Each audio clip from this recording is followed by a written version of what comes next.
नमस्कार विद्यार्थियों। आराधना degree college के ऑनलाइन मंच पर आपका स्वागत और अभिनंदन है। पिछली क्लासों में हमने संत साहित्य से रिलेटिव लेखक एवं उनकी कृतियों के बारे में अध्ययन किया था। आज हम संत साहित्य का ही एक किनारा या फिर निर्गुण साहित्य का दूसरा भाग सूफी साहित्य के बारे में अध्ययन करेंगे। सूफी साहित्य मुख्यतः वे साहित्य जो प्रेम को आधार बनाकर या प्रेम को आधार मानकर अपने काव्यों को रचे, उनको सूफी साहित्य में लेंगे। या फिर सूफी साहित्य की एक साधारण परिभाषा होगी कि जिन निर्गुण कवियों ने प्रेम को मुख्य आधार बनाकर ईश्वर की उपासना की, उन्हें हम सूफी साहित्य के अंतर्गत लेंगे। इनके काव्य में मूलतः प्रेम ही आधार रहा। सूफी शब्द का अर्थ ही प्रेम होता है, यानी जिन कवियों ने, जिन सूफियों ने प्रेम को आधार मानकर ईश्वर की आराधना या उपासना की, उसे हम सूफी साहित्य के अंतर्गत समाहित करेंगे।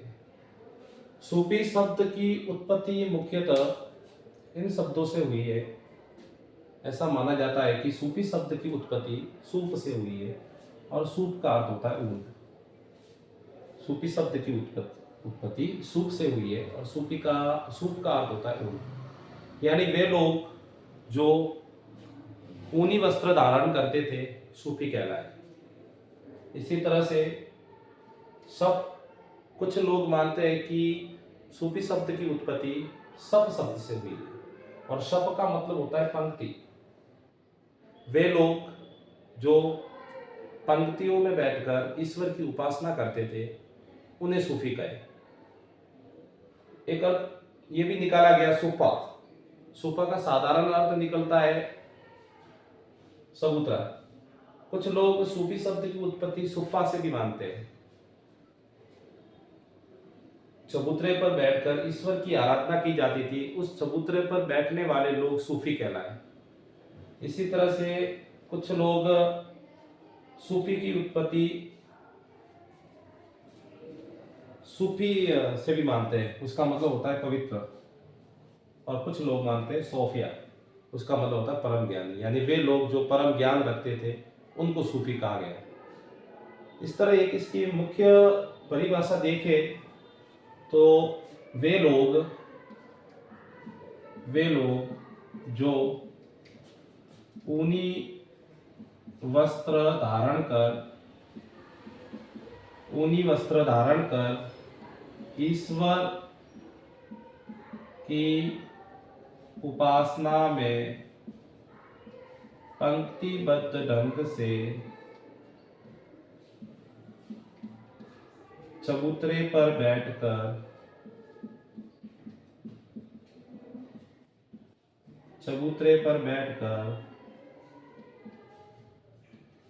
पवित्र स्थान पर परम ज्ञान देने वाले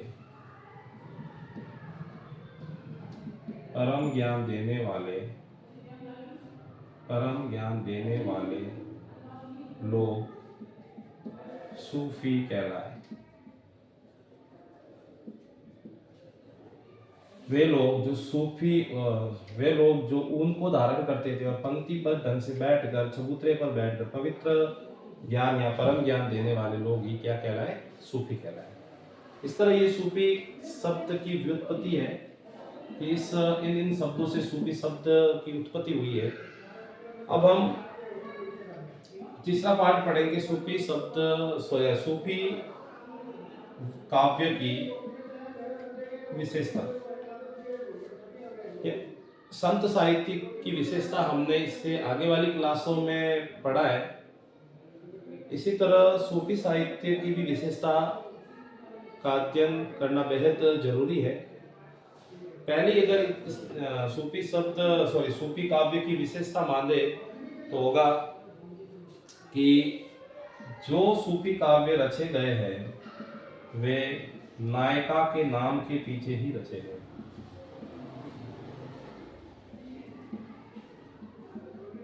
अधिकांश जो सूफी साहित्य रचे गए हैं वो नायिकाओं को आधार बनाकर या नायिकाओं के नाम को आधार बनाकर रचे गए। जैसे पद्मावत रचा गया, वो पद्मावती को आधार बनाकर या उसके नाम को आधार बनाकर रचा गया। जैसे मधुमालती है तो मधु को आधार बनाकर, नायिका है मधु, उसमें उसको आधार बनाकर रचा गया। इसी तरह से हंसावली एक सूफी काव्य है जिसमें जो नायिका है हंसावली, उसको आधार बनाकर वो काव्य रचा गया। इसी तरह से मुल्ला दाऊद ने जो छंदायन रचा है, वो छंदा उसमें जो नायिका है उसके नाम के पीछे उस काव्य का नाम है या काव्य ग्रंथ का नाम है वो रखा गया। तो अधिकांश जो सूफी काव्य है वो नायिकाओं के नाम को आधार बनाकर रचे गए। इस सूफी काव्य में मुख्यतः प्रेम वाले काव्य रचे गए। सूफी काव्य में अधिकांश जो काव्य हैं वो प्रेम को आधार बनाकर रचे गए।